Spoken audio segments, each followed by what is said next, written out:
My biggest fear, I think, was that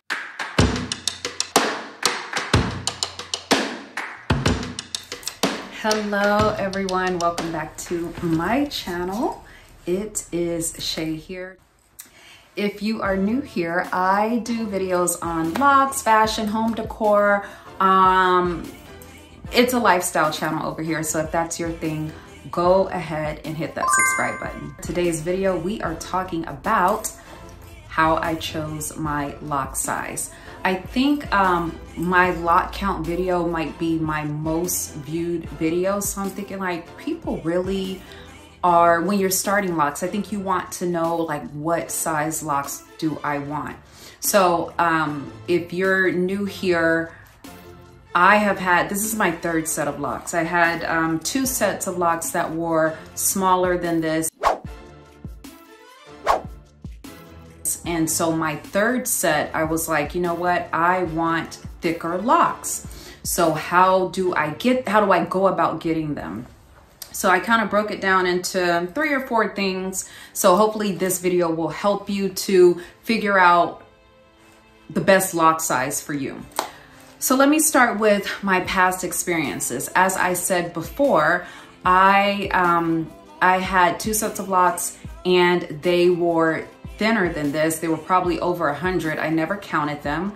And you know, I don't know how I chose those previous sizes. I think it was just kind of like, okay, I want locks, let me just get them, and didn't really think about it.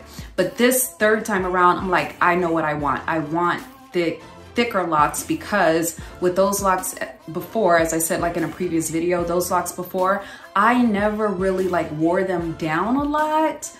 Very rarely did I wear them down. These, I just feel more comfortable wearing them down a lot because I just feel like it flows very well. Like it's not too bulky, it's not too heavy. So anyway, I knew I wanted thicker locks based on past experiences that I've had with my prior locks.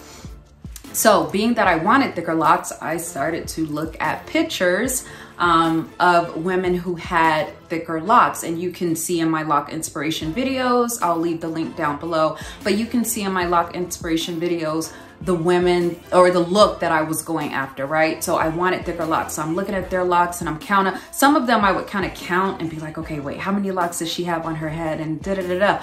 But I'll tell you, and it kind of goes into my next point, you have to really know like the thickness of your hair. You have to know what your hair will do, right? So I know that my hair is thick. I'll put a picture up so you can see I have really, really thick 4C hair. So I knew that, I knew I could achieve thicker locks. I knew that they would look nice because of the thickness of my hair.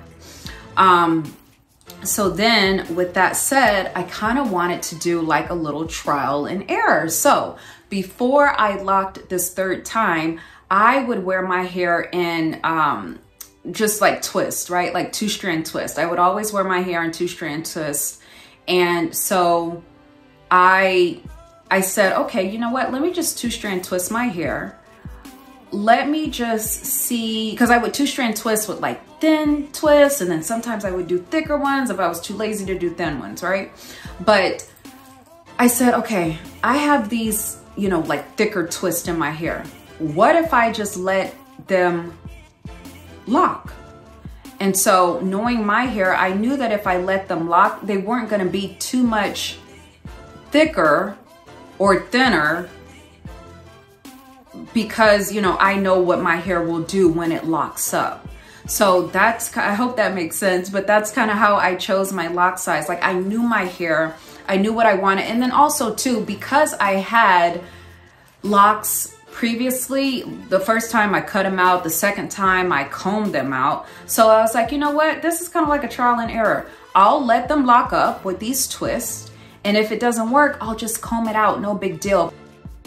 But I was kind of like safe. I kind of knew what my hair would do. I knew that, because my biggest fear, I think, was that, oh my gosh, I'm going to have these big Congo locks, which are totally fine. They're just not for me.